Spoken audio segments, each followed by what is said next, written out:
Noong sinaunang panahon, may isang hukbo na kinatatakutan ng buong mundo. Hindi sila marami, hindi sila mayaman, pero isa lang ang alam nila, lumaban hanggang kamatayan.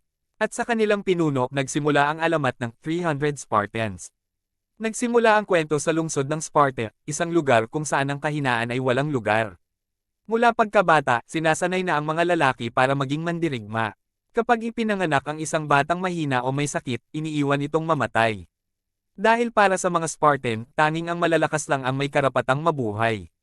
Isa sa mga batang dumaan sa brutal na pagsasanay ay si Leonidas.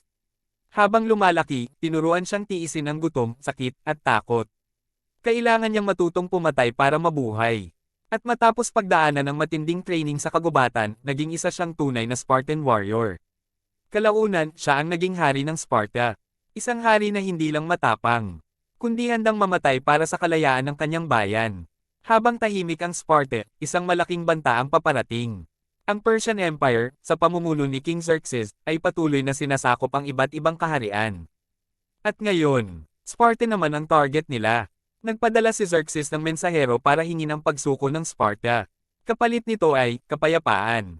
Pero para kay Leonidas, hindi tunay na kapayapaan ang pagsunod sa isang mananakop. Kaya sa harap ng buong Sparta, sinipa niya ang Persian messenger papunta sa malalim na balon. At sinabi ang sikat na linya. This is Sparta! Dahil sa ginawa niya, alam ni Leonidas na hindi na maiiwasan ang digmaan. Pero may problema. Ayaw payagan ng mga corrupt na pinuno ng Sparta na magpadala ng buong hukbo laban sa Persia. Kaya gumawa ng paraan si Leonidas. Nagkunwari siyang simpleng paglalakbay lang ito.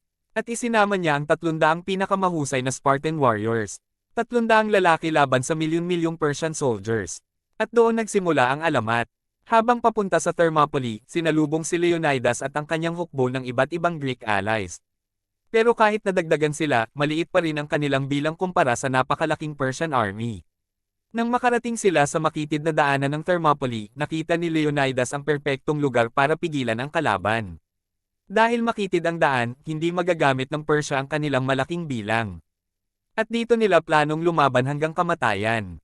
Hindi nagtagal, dumating si Xerxes kasama ang napakalaking hukbo niya. Libo-libong sundalo, mga higanteng nilalang, war elephants, at mga elite warriors na tinatawag na immortals. Tila imposible silang talunin. Sinubukan muna ni Xerxes na kumbansihin si Leonidas. Nag-alok siya ng kayamanan, kapangyarihan, at posisyon kapalit ng pagsuko.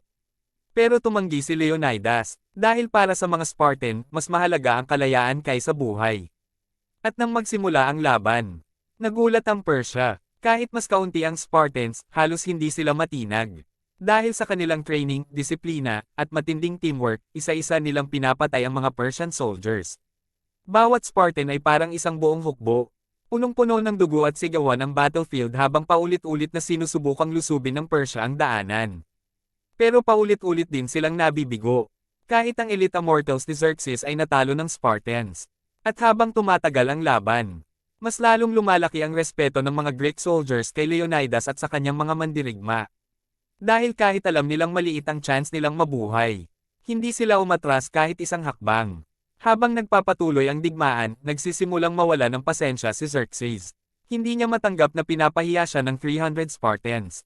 Kaya naghahanap siya ng ibang paraan para manalo.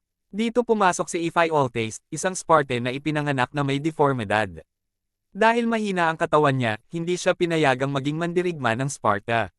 Gusto niyang lumaban kasama si Leonidas, pero alam ng hari na hindi niya kayang sundin ang Spartan formation. At kapag nagkamali siya sa laban, mamamatay ang buong hukbo, kaya tinanggihan siya ni Leonidas. Nasaktan at nagalit si Ephialtes. At dahil dito, pinili niyang traidorin ang Sparta. Pumunta siya kay Xerxes at sinabi ang lihim na daanan sa likod ng bundok na magagamit para palibutan ang mga Spartans. At doon nagbago ang lahat. Nang malaman ni Leonidas na napapalibutan na sila, alam niyang wala ng pag-asang mabuhay. Pero kahit ganoon, hindi siya umatras. Sa halip, pinauwi niya ang ibang Greek soldiers para maipagpatuloy nila ang laban. Habang siya at ang kanyang 300 Spartans ay nanatili sa Thermopylae. Handang mamatay para mabigyan ng pag-asa ang Greece. Samantala sa Sparta, pilit namang hinihikayat ni Queen Gorgo ang mga pinuno na magpadala ng tulong. Pero puno ng corruption at takot ang konseho. At habang lumalala ang sitwasyon, Wala nang sapat na oras para iligtas si Leonidas. Dumating ang huling araw ng labanan. Napapalibutan na ang Spartans ng napakalaking Persian army.